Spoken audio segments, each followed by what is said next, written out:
Saludos, bienvenidos a todos a una nueva edición de Cápsulas de Vida en Solidaria TV. En los últimos tiempos ha saltado a las primeras planas de informativos y prensa la inquietante noticia de un nuevo fenómeno social que está causando un importante impacto en las familias. Se trata de las agresiones físicas de hijos a sus padres. Estas agresiones a los padres, en más de la mitad de los casos, no se limitan a ser verbales o psicológicas, son físicas. Las agresiones de los hijos a sus padres ya supusieron el 22% de los casos de violencia familiar atendidos en el año 2007. Ante un problema social como este, lo mejor es plantearlo bien y atrevernos a llamar a las cosas por su nombre. En una interesante entrevista, Félix Arias, psicólogo de uno de los centros de atención familiar en Madrid, subraya que los padres suelen tomar conciencia de que van perdiendo el control sobre sus hijos a partir de la preadolescencia, los 12 o 13 años, cuando estos tienen más capacidad de hacer daño físico y son más autónomos. Es cuando comienzan cuestionando normas, horarios, la autoridad. El desenlace puede ser el rendimiento en el colegio, el absentismo escolar, peleas, la falta de respeto a los profesores, la separación de los padres o sus desavenencias y la mutua falta de respeto entre padres e hijos. El conflicto suele presentarse en la infancia y aumenta hacia formas más peligrosas. El agresor utiliza la violencia para ejercer el control y el poder sobre los demás porque ha aprendido que así obtiene lo que desea. No hay más que ver las llantinas y pataleos que tantos niños a la salida de los colegios, si no les llevan las golosinas que ellos prefieren en lugar de la tradicional merienda. Esto continúa hasta la universidad. Jóvenes de ambos sexos tomándose porquerías en lugar de un bocadillo consistente, como hicimos siempre. A estos chicos desde pequeños en sus casas les preguntan: ¿qué quieres para merendar, cariño? O ¿qué postre, o qué cena, o qué desayuno deseas? No puedo imaginar, dice este psicólogo, a mi madre o a mi mujer haciendo semejantes preguntas. Se come lo que te ponen delante, igual que aprendes a no dejar nada en el plato y a celebrar el esfuerzo que supone conseguir y preparar esos alimentos. Pues no, hay muchos padres que dicen erróneamente: pobres, ya tendrán tiempo de pasar privaciones, que aprovechen ahora. Hacen lo mismo con la ropa, exigen marcas, o se creen con el derecho del último aparato tecnológico. Muchos padres gastan lo que no tienen para que los niños no tengan traumas. Pero ¿qué traumas hemos tenido nosotros, los de generaciones anteriores? Debido a esta permisibilidad, los niños llegan a desobedecer, faltar al respeto, romper objetos, insultar, gritar, empujar y pueden acabar en golpes directos hacia el miembro más débil, que suele ser la madre. Aunque también se dan en padres por su falta de firmeza o en casos de separación por no estar presentes en su entorno cotidiano, afirma el señor Arias. El mecanismo de la víctima es inverso al del verdugo. Si cedo en la presión, cesa la agresión. De ahí que cada vez los padres sean más permisivos. Estos hijos, que van deteriorando la vida familiar, suelen ser varones con baja tolerancia a la frustración, que no se esfuerzan ni en casa ni en el colegio, vinculados a veces a grupos violentos o al consumo de drogas, aunque no es una variable esencial.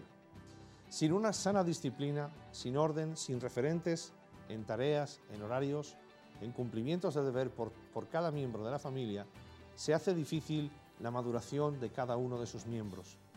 Y el niño se convierte en el rey o reina que sus progenitores o parejas posteriores creen que se les debía en una infancia imaginada.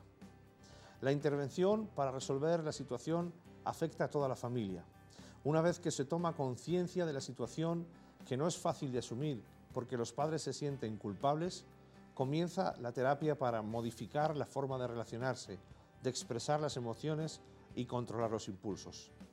Una de las tareas más difíciles de entender para los padres es que no tienen que suplantar las responsabilidades de sus hijos, que las tienen que asumir ellos, sus hijos, y equivocarse, porque de lo contrario no les dejarán crecer ni madurar. Deben observar el problema desde un punto de vista racional y ser firmes, sin rebajar las muestras de cariño.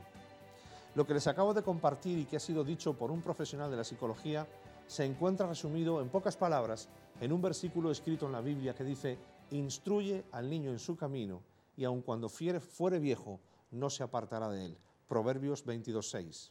Los seres humanos no podemos vivir sin normas de conducta que regulen nuestros deseos y apetencias. Por esa razón Dios nos dio mandamientos. Los mandamientos son las normas de conducta que nos conducen por caminos de rectitud y que hacen de nosotros personas sociales que logran convivir los unos con los otros adecuadamente.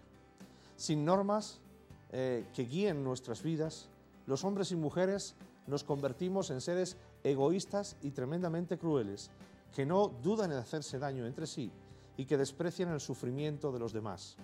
Estas características se agravan en el caso de los niños, preadolescentes y adolescentes, debido a su falta de conocimiento y madurez. Los padres creyentes no debemos caer en los mismos fallos y trampas que están cayendo el resto de la sociedad. Dar a nuestros hijos todo lo que nos piden no nos convierte en buenos padres, sino todo lo contrario. Dar a nuestros hijos solo lo que realmente necesitan, esto sí es ser buenos padres. Si damos a nuestros hijos todo lo que nos piden, estaremos haciendo niños caprichosos que no conocerán el significado de la palabra no, y esto es sumamente peligroso para ellos y también para los padres. La Biblia nos exhorta a que seamos buenos padres, sabios padres.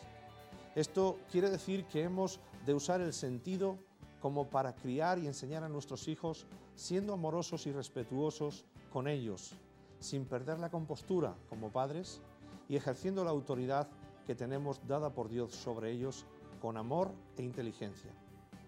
Los padres somos padres y no amigos de nuestros hijos. En su desarrollo como personas, nuestros hijos necesitan padres y no amigos. Los amigos están en el cole y en el parque. En casa, nosotros somos sus padres, los que les aman, les cuidan, guían, aconsejan, enseñan, animan, cubren sus necesidades físicas y de salud y los que les disciplinan. Si somos padres, no podemos ser amigos, porque entonces se producirá un conflicto de intereses que conducirá a equivocaciones que desencadenarán en grandes problemas de convivencia. Hay muchos padres que están teniendo problemas con sus hijos y para terminar me gustaría compartir con todos ellos unas pautas a seguir para lograr superar estos problemas. Primera, recurra a los principios de enseñanza que la Biblia pone a nuestra disposición. Segunda, haga uso del amor. El amor es poderoso para cambiar las vidas. Tercera, haga uso de la disciplina y cuando imponga una tarea o castigo o norma, manténgase firme y haga que sus hijos la cumplan. Si sus hijos ya son mayores y cree que todo está perdido, acuda a una iglesia evangélica y pida ayuda para reconducir su vida y la de sus hijos. Allí encontrará a Dios, el cual puede y quiere ayudarle con todos sus problemas familiares y de cualquier otro problema o índole. Muchas gracias por su tiempo y hasta una nueva edición en Cápsulas de Vida en Solidaria TV.